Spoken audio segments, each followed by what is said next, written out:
Now read your list. You guys have done a nice job with this one in your schools. So let me share a couple of ideas in the moments we have. The work of teams, right? If you have anything in there that says we've unwrapped our standards, you're in great shape. If you have taken it to the step of, and we can communicate and articulate those standards to kids through essential questions or learning targets in kid-friendly terminology, then you are right on track. If you have anywhere on your list that it says, and we took those standards and learning targets and we've gone through the curriculum and we've looked at our favorite text and our favorite curriculum, our textbook curriculum, and then finally gotten to the intended curriculum. And if you've gone through that and said, let's do a keep, drop, and create so that we're really focused on the intended curriculum, then you are right on track. So the work of a team is to say, what's the best stuff we can use? You have broken it down to the learning target into, is this a knowledge question? Is this asking kids to be able to reason? Are kids going to have a performance event associated to this target?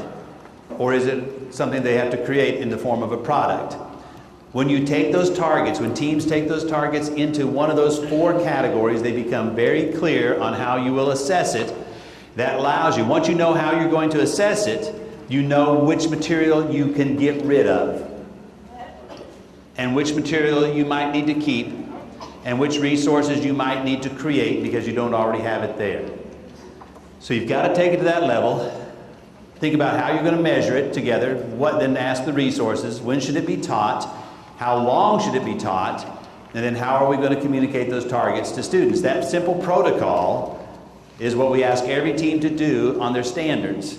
And they take them one at a time, and after you've done them the first time, and I know you guys are getting some new stuff from the state that you'll go through, the national standards, they're doing some work up front for you, but you still need to go through those and do this same process, and then you say, have those difficult conversations. This is what teams do. I say, so this is the learning goal. Given that goal, is this assignment the right one? Is it worth the amount of time we've given to it in order to accomplish this, or could we shorten it? I have a team that they love to do the reports, the science reports. Every kid has to write a report on a famous scientist. They have to give that report orally, and they're asked to really get a high score, you come in dressed as the scientist, which calls a lot on the parents to go out and buy outfits and stuff like this, lab coats and things, but you get improved scores if you come dressed as a scientist. Now, to have every kid in their class do an oral report takes them how long? In a short 30-minute science period you might have in the elementary school, how long would you think it would take 25 kids to do an oral report? And they should have asked the question, right? Isn't that too long? Shouldn't you have asked the question, is that worth the time? Is there a standard associated to giving reports on famous scientists or knowing famous scientists, and what is the best way for us to get there with kids? That's what we're asking you to do as a team. And then you ask yourself, are there any aspects of that assignment that require materials or knowledge not available to all of our students? And if that's the case, we've got to start backfilling and providing that for our team. Some of the best work I've ever seen as a team, and boy, it's hard to see on the screen, are these unit overview sheets, particularly for third grade on up. Kindergarten, first and second, we see it in learning log forms, where they actually keep a log of their essential questions or the learning that was occurring that day. But you have those forms on several of them on page 12 through 16. They built this both for high school or secondary and elementary, but this works either way, and allows you to really describe to students, and the kids get this sheet. It becomes part of their learning folder. How many of you have kids keep a learning folder? So they understand that it's not just about an assignment here and there, but it's something that is continuous, and all year long we get to build this base of what we are learning. Or maybe do it by quarters, a folder, a learning folder. I would strongly encourage you to do that because it allows kids to reflect on their learning. This sheet alone, take a look at what this does. The first step in doing it is to identify, and you see here down at the bottom, The first step is to identify clearly what you want kids to know and be able to do in a language they understand. So if a standard says kids have to do a tree diagram in mathematics, you're going, what do they really have to do? Well, this team came up with 3 things. I can determine the total number of possibilities of an event from a tree diagram. I will be able to read a tree diagram about probability and describe this as a ratio and relate it to as a fraction. And I'll be able to develop my own tree diagram and do that stuff with it.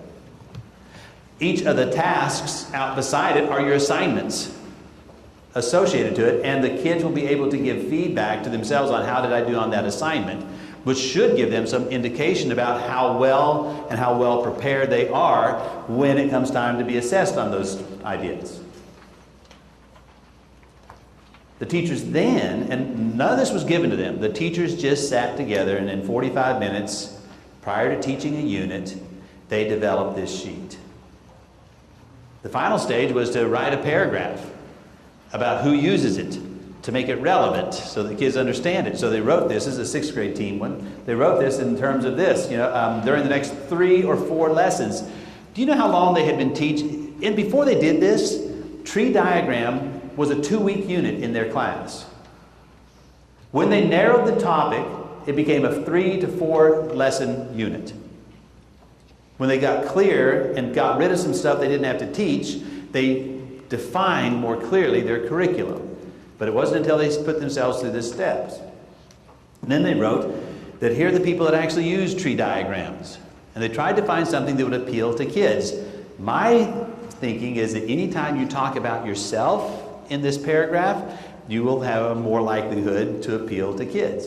Or talk about someone that is in an occupation or a field that they would be interested in. These folks talked about fashion merchandisers use it, doctors use it, geneticists use it, crime solvers use it, real estate developers could use it, coaches, gamers, and even some gamblers could use it.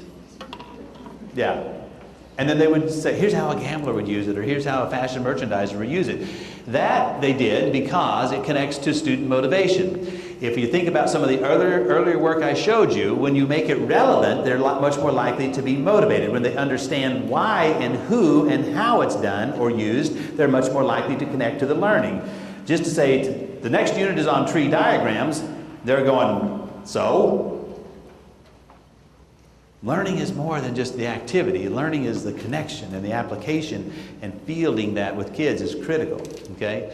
Then they ask the kids these 3, I know how to do this, I can do this skill some of the time, I have difficulty with the skill, so they then ask the kids to do a reflection based on their outcomes to their tasks. Before you start a unit, backwards design, you would do this. Think of all the things it accomplishes in terms of great teaching, okay?